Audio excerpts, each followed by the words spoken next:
Hi everyone, Andre here, and thank you for tuning in. I hope that everyone is safe and staying at home and using this free time to be creative and do all the awesome things that you always wanted to do but never had time for.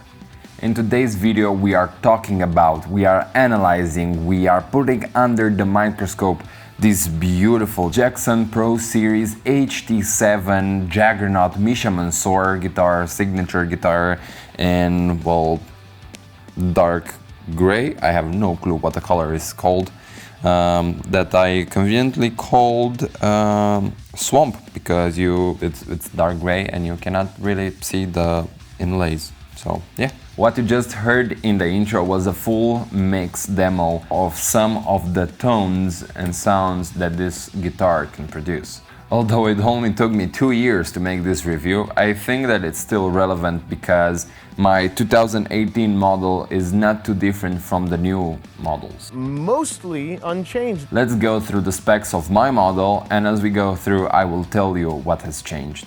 This guitar has a basswood body with a flamed maple top, a 26.5-inch scale bolt-on maple neck, and here is one of the differences between this and the newer models. The 2019 models feature a caramelized maple neck with a caramelized maple fretboard, while this guitar has an ebony fretboard. Something to keep in mind if you try to decide between a 7 and a 6 strings model is that there's 1 inch difference in scale length, with the 7th string guitar being obviously longer.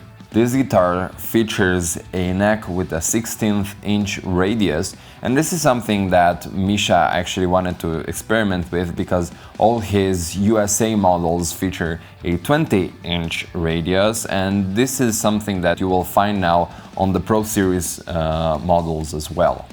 When it comes to the hardware, all the Pro Series guitars come with Jackson-sealed die-cast locking tuners, plastic nut, Jackson HT stringed-through body hardtail bridge, Doom-style control knobs with an on-off tone switch push-pull knob. It also comes with Dunlop dual-design strap lock, which is very handy. The stock pickups are Jackson MM1s, which are trying to simulate the bare-knuckle Juggernaut, Misha's first signature set. The pickup switch is a 5-way switch with the following configuration. On the official diagram, the first position is actually the neck pickup. Then on the second position are the outer coils when the humbuckers are split. In the middle you have both humbuckers at the same time.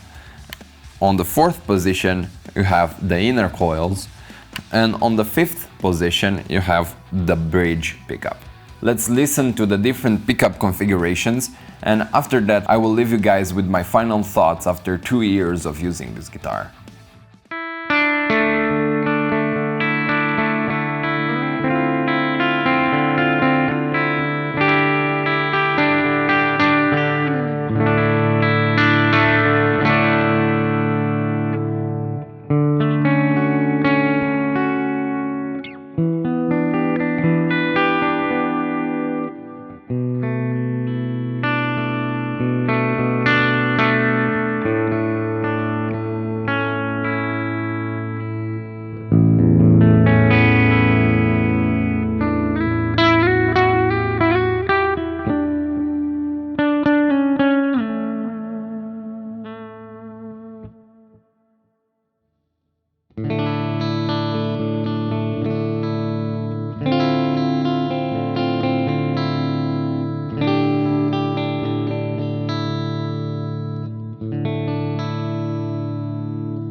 After using this guitar for 2 years, my opinion about it shifted as my ability to play improved. For a long time I thought that this guitar is not that good, but it was actually me not being able to play properly.